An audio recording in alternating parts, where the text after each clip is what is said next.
সব কাজেই কষ্ট আছে। তো আপনি কষ্টের কথা যদি ভাবেন তাহলে আপনি কোনো কাজই করতে পারবেন না, কোনো কাজের সফলতা হতে পারবেন না। বিসমিল্লাহির রহমানির রহিম। আসসালামু আলাইকুম। মূলত আমাদের এই ঘরে আমরা কোয়েল পাখি পুষবো ইনশাল্লাহ। তাই আমরা ঘরটা কায়দা করতেছিলাম ভালোভাবে, আমরা ইটগুলো গুতায় গুতায় দুরমুজ দিয়ে সমান করতেছিলাম। আর এর আগে এই ঘরে কিন্তু আমরা ব্রয়লার মুরগি পুষতাম, কয়েকবার করে এই ঘরে ব্রয়লার মুরগি আমরা পুষছি। তো তেমন একটা লাভ হয়নি, আমাদের ব্রয়লার মুরগিতে লস হয়েছে, তার জন্য মূলত ওইটা আমরা এখন আর পুষবো না। তাই আমরা ভাবতেছি এখন কোয়েল পাখি এখন থেকে পুষবো। আর আমরা যেইটা করি, যেটাই লাভবান হয় আমরা যেটাই ভালো লাগে আমাদের, সেইটা কিন্তু আপনাদের বলে দিই যে এইটাই আমাদের লাভবান হচ্ছে, এইটা আপনারা যদি করেন তাহলে ভালো হবে। এইটা সবসময় আমরা দেখানোর চেষ্টা করি, অর্থাৎ বলার চেষ্টা করি ইনশাআল্লাহ। ঘরের ভিতরে ধুলাবালি দিয়েছিলাম, ধুলাবালি দেওয়ার পরে পানি দিয়ে ভালোভাবে ভিজাই নিয়েছিলাম, যাতে মেজেটা যখন করব তখন যাতে মেজেতে সমস্যা না হয়, তার জন্য মূলত আমরা একটু বেশি বেশি করে পানি দিয়েছি। দেওয়ার পরে সেই বালিটা সমান করতেছে এবং করা হচ্ছে। বালিটা সমান করার পরে তারপরে ও বালির উপরে আমরা পলিথিন বিছাই দিচ্ছিলাম। তো এটা আছেন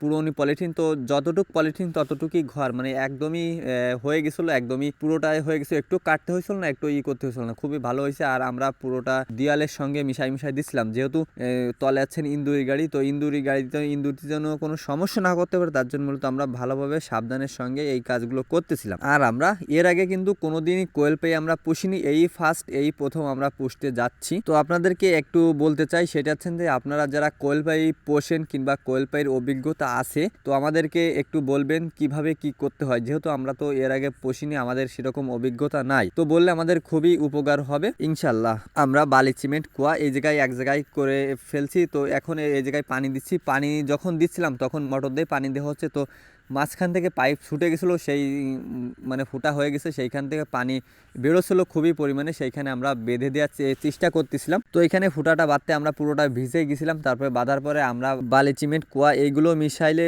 তাকে মশলা বলে, সেই মশলার উপরে আমরা পানি দিচ্ছিলাম। দেওয়ার পরে মশলাটা ভালোভাবে কোদাল দিয়ে মিক্সিং করা হচ্ছে এখন। তো এইটা মিক্সিং করতে খুবই কষ্ট হচ্ছে, যেহেতু আমাদের হাতনিটা খুবই ছোট, এইখানে কিন্তু ঘুরানো যাচ্ছে না, মিক্স করা খুবই সমস্যা হচ্ছে।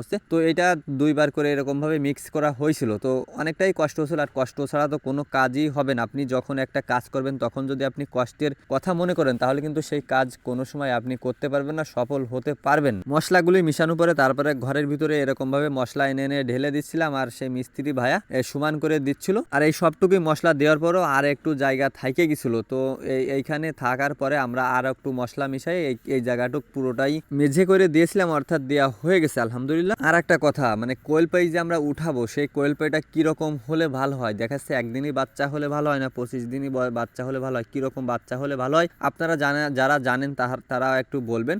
তো আপনারা সব ভালো থাকবেন, সুস্থ থাকবেন। আসসালামু আলাইকুম।